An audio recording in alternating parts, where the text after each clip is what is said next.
The dust cloud billowed across the barren New Mexico landscape as Rebecca Jones staggered forward, her wedding dress torn and stained with blood and dirt, her veil long since lost to the wind. The year was 1876, and on what should have been the happiest day of her life, she found herself abandoned on the trail, beaten and left for dead by the man she had just sworn to love until death parted them. Each step sent pain shooting through her body, her ribs aching with every labored breath. The sun beat down mercilessly, and Rebecca knew she wouldn't last much longer in this unforgiving terrain. Her mouth was parched, lips cracked and bleeding. 22 years old, and she was going to die in a wedding dress in the middle of nowhere. She stumbled, falling to her knees, the rough ground tearing at the delicate fabric and skin alike. The sound of hoofbeats registered dimly in her mind, but she was too far gone to care. If it was Jackson returning to finish what he'd started, so be it. She no longer had the strength to run. The hoofbeats slowed, then stopped altogether. Dust swirled around her and a shadow fell across her broken form. "Madam," the voice was deep, concerned. "Good Lord, what's happened to you?" Rebecca tried to look up, but the world spun violently. She felt strong arms catch her as she pitched forward, the darkness finally claiming her. Owen Mitchell had been riding the trail back to his ranch when he spotted something white against the dusty landscape. At first, he thought it might be a lost sheep or maybe some laundry blown from a nearby homestead. It wasn't until he got closer that he realized it was a woman in a wedding dress, staggering like a wounded animal. He'd seen a lot in his 30 years, but the sight of her collapsed on the trail made his blood run cold. She was barely breathing when he reached her, her face bruised, blood matting her hair. Without hesitation, he gathered her into his arms and placed her gently across his horse. "Hang on, madam," he murmured, swinging up behind her and supporting her limp body against his chest. "My place is just over the ridge. We'll get you fixed up." The journey to his ranch seemed interminable, but finally, the modest homestead came into view. Owen called out to his ranch hand as he approached, "Francisco, get Marta, and send for Doc Peterson." The older Mexican man dropped the fence post he was working on and rushed toward the house, shouting for his wife. By the time Owen dismounted, carefully cradling the unconscious woman, Marta was already at the door, her weathered face creased with concern. "Dios mío," she gasped, crossing herself. "Bring her inside, quickly." They settled Rebecca in the spare bedroom, where Marta gently began removing the ruined wedding dress while Owen waited outside. The ranch hand's wife had been a midwife in her younger years and had a healing touch that the locals trusted almost as much as the doctors. "What happened to her?" Francisco asked, his voice low as he stood beside Owen in the hallway. Owen shook his head, his jaw tight. "Don't know. Found her staggering along the south trail. Someone beat her something fierce, and in a wedding dress, no less." Francisco spat a curse. "Some men are no better than animals." Owen nodded grimly. "Send Tomas for the doctor, and tell him to keep an eye out for anyone suspicious on the road." Hours later, Dr. Peterson had come and gone, leaving instructions and medicines. The woman Rebecca, they'd learned from the embroidery on her handkerchief, remained unconscious, her broken body fighting for survival. Owen sat by her bedside through the night, something about her stirring protective instincts he didn't know he possessed. Maybe it was the stark contrast between what should have been the happiest day of her life and the brutal reality he'd found her in. Or maybe it was the delicate curve of her jaw beneath the bruises, the long lashes that rested against her cheek.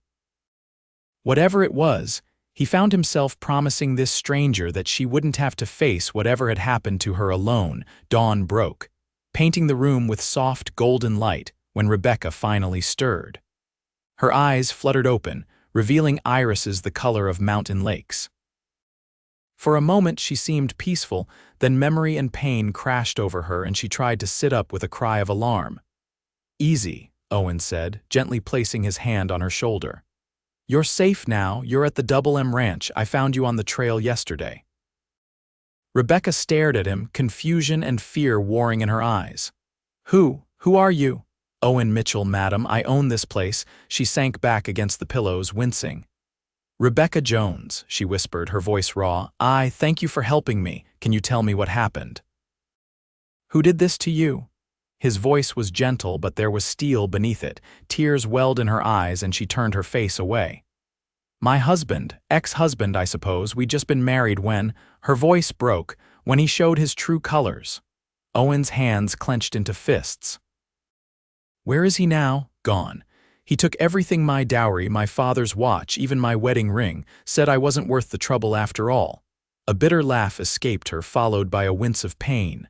He left me there to die. What's his name? Owen asked, his voice dangerously quiet. Rebecca hesitated, then met his eyes. Jackson, Walter Jackson. He's heading to California, said there was easy money to be made there. Owen nodded, committing the name to memory. Rest now, Miss Jones. You're safe here as long as you need to stay. Over the next few weeks, Rebecca slowly healed under the care of Marta and the occasional visits from Dr. Peterson. The physical wounds mended faster than the invisible ones, though. Owen often found her staring out the window, lost in thought, flinching at unexpected sounds. He gave her space, but made sure she knew she wasn't alone. He brought her books from his modest library, told her stories about the ranch, and gradually, she began to open up about her life before Jackson. She was the daughter of a shopkeeper from Missouri who had dreamed of adventure in the West. Walter Jackson had swept into town with promises of a grand life in California, and she, young and naive, had fallen for his charm. My father didn't trust him, she admitted one evening as they sat on the porch watching the sunset. But I was so certain, so foolishly certain. Owen, whittling a piece of wood beside her, looked up. Love makes fools of the wisest among us. She glanced at him, a question in her eyes. You speak from experience, he smiled ruefully. Lost my heart to a banker's daughter back in Texas. She chose a life of comfort over a hardscrabble rancher with big dreams and empty pockets. I'm sorry, Rebecca said softly. He shrugged. Turned out for the best. I came here, built this place from nothing. It's not much, but it's mine. Rebecca looked out over the ranch, the sturdy barn, the corral with horses grazing peacefully, the fields beyond. I think it's wonderful, she said with a sincerity that warmed him through. As spring turned to summer, Rebecca's strength returned. She insisted on helping around the ranch, first with small tasks in the kitchen with Marta, then gradually taking on more responsibilities. Owen found her natural with the horses, and to his surprise, she had a keen head for numbers, helping him organize the ranch's accounts far better than he ever had.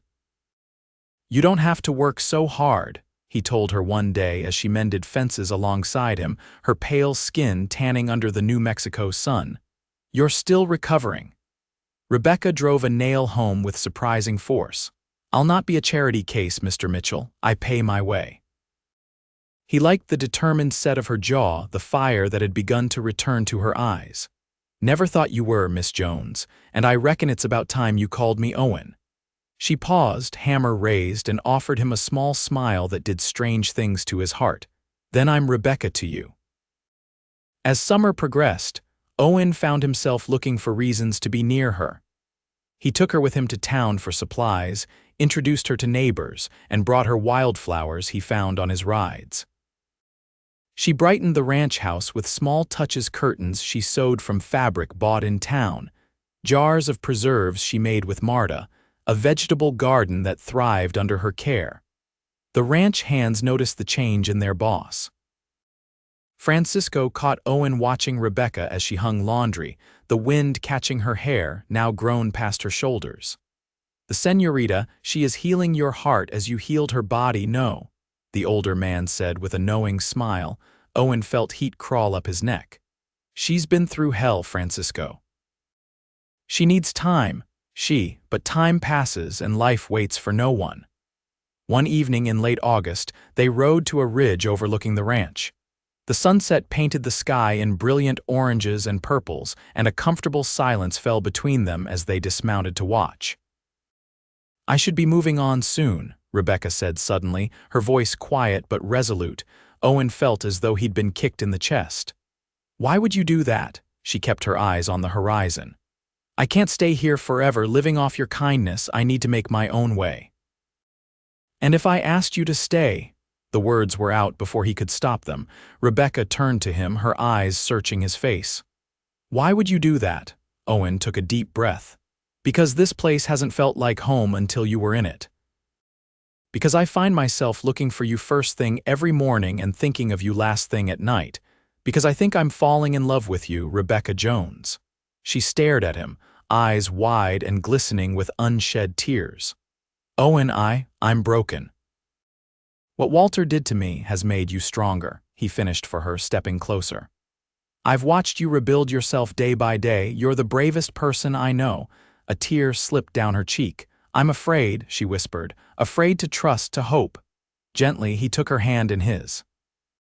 "Then we'll take it slow, one day at a time, but please don't leave." Rebecca looked down at their joined hands, then back to his face. Slowly, hesitantly, she nodded. One day at a time. That night, as they rode back to the ranch side by side, something had shifted between them. It wasn't a declaration or a promise, but a beginning. The following weeks brought a new tenderness to their interactions. Owen was careful not to push, respecting her boundaries while making his feelings clear through actions rather than words.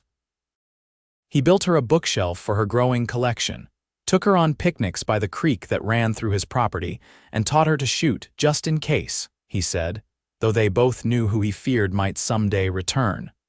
Autumn came, bringing cooler temperatures and the harvest. The ranch was busy with preparations for winter, and Rebecca threw herself into the work alongside everyone else. She had become a fixture in the community, respected for her resilience and kindness. The story of how she came to the Double M had spread, and more than one local had promised to keep an eye out for Walter Jackson. It was at the harvest dance in town that everything changed. The community hall was decorated with autumn leaves and lit with lanterns. A small band played and couples twirled across the floor. Owen had been nervous asking Rebecca to attend with him, but she had accepted with a smile that sent his heart racing. She wore a dress of deep blue that Marta had helped her make, her hair swept up with a few tendrils framing her face. Owen couldn't take his eyes off her as they danced, her hand light in his, her laughter carrying over the music. "You look beautiful tonight," he told her as they stepped outside for some air, the stars bright overhead, Rebecca's cheeks flushed with pleasure. "Thank you for everything, Owen. For giving me a home when I had nothing." He reached out, tentatively tucking a stray lock of hair behind her ear. "You gave me something too, Rebecca, something I didn't know I was missing." She stepped closer, her eyes searching his. "And what was that?" "Hope," he said simply. "A reason to look forward to tomorrow." In the silver moonlight, Rebecca rose on her tiptoes and pressed her lips to his. The kiss was gentle, questioning, and over almost before it began. But when she pulled back, the look in her eyes told him everything he needed to know. Owen drew her back to him, his kiss deeper this time, full of promise and longing. Rebecca melted against him, her arms winding around his neck, and for a perfect moment the past and future fell away, leaving only the present. They returned to the dance with flushed cheeks and bright eyes, something new and fragile blossoming between them. As they danced again, her head resting against his shoulder, Owen knew he never wanted to let her go. The ride home was quiet, filled with stolen glances and shy smiles. When they reached the ranch, Owen helped her down from her horse, his hands lingering at her waist. "Rebecca," he began, his voice rough with emotion. "I know it's soon, and I'll understand if you need more time, but I want you to know that I love you. Not just because you're beautiful or smart or brave, though you're all those things. I love who you are, who you've become despite everything.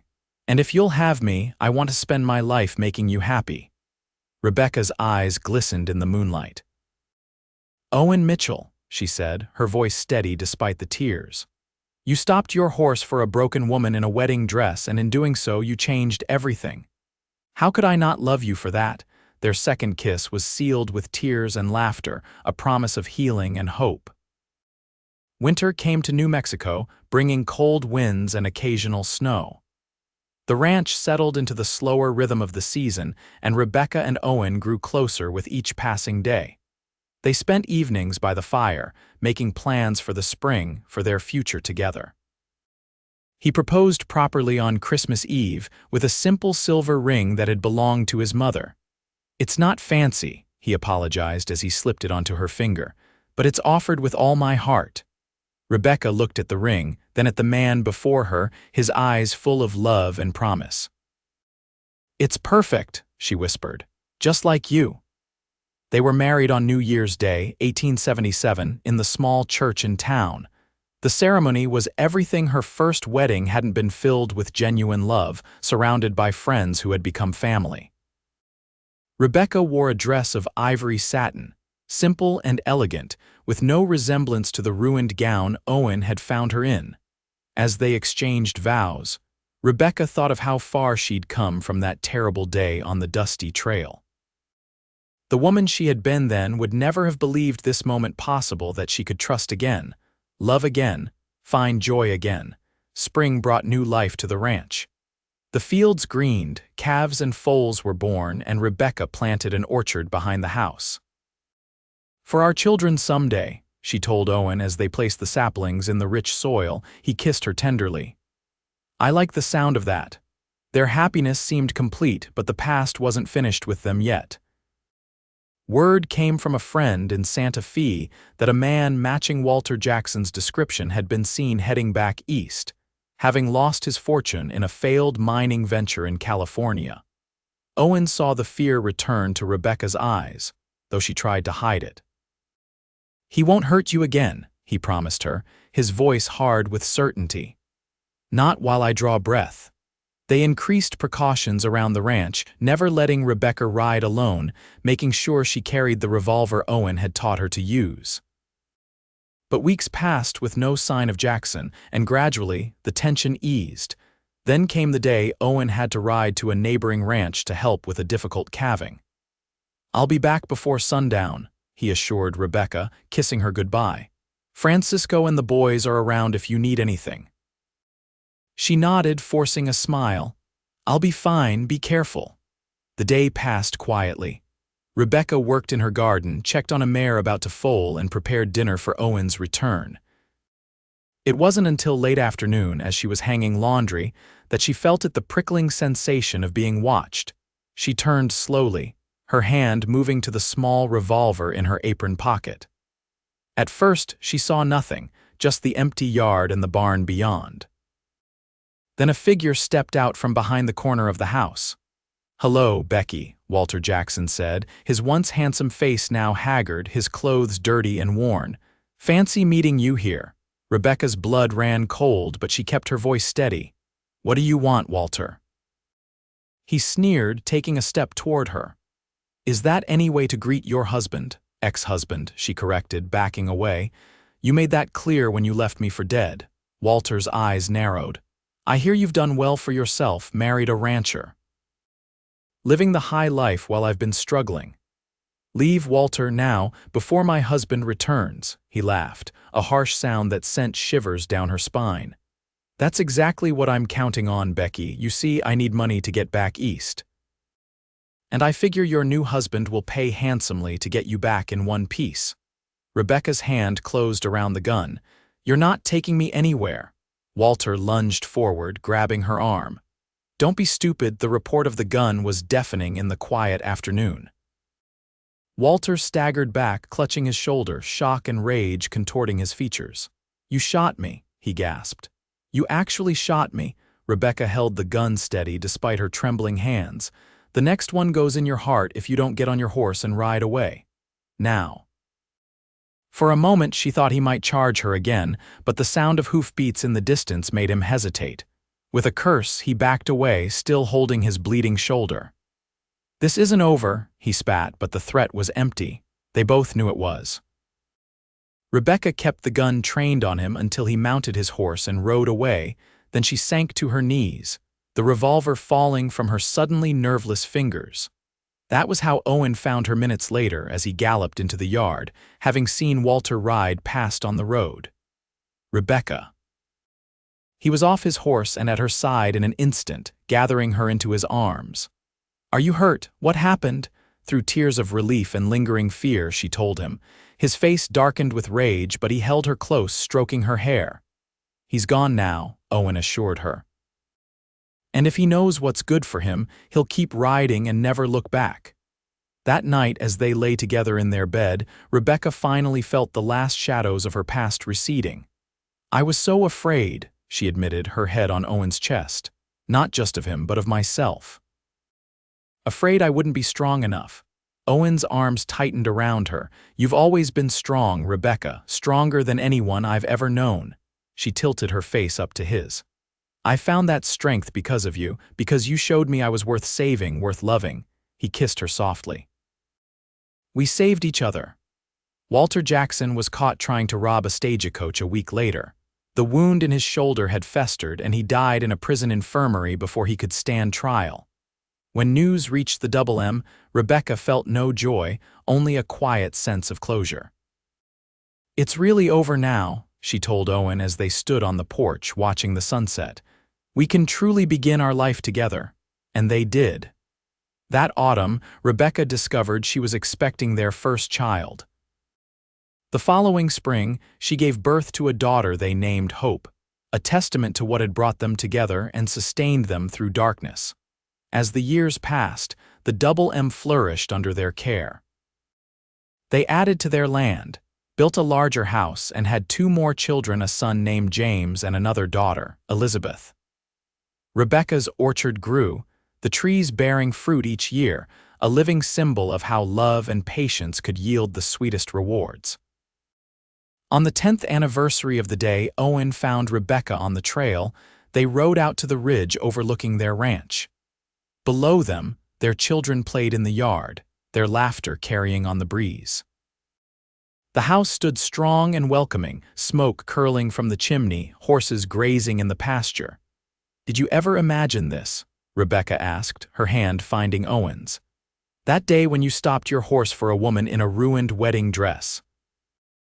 Owen looked at her, at the face he had loved through joy and sorrow, through childbirth and loss, through all the ordinary days that made up a life together. The bruises were long gone, the shadows in her eyes replaced by a steady light that guided him home each day. "No," he admitted. "I couldn't have imagined this kind of happiness. But I knew, even then, that you were worth stopping for." Rebecca leaned against him, grateful beyond words for the man who had seen value in her when she felt worthless, who had offered shelter when she was lost, who had given love when she thought herself unlovable. "Thank you," she whispered, "for stopping, for staying, for everything." Owen kissed her tenderly, his heart full. "I'd do it all again in a heartbeat." As the sun set over their land, painting the sky in colors no artist could capture, they rode home side by side, just as they had that first evening so many years ago. But this time, they rode not as strangers bound by circumstance, but as partners who had chosen each other, day after day, through the best and worst of times. And in the end, that was the true miracle, not that Owen Mitchell had stopped his horse for Rebecca Jones that fateful day, but that 2 broken hearts had found in each other the courage to heal, to hope, and to love again.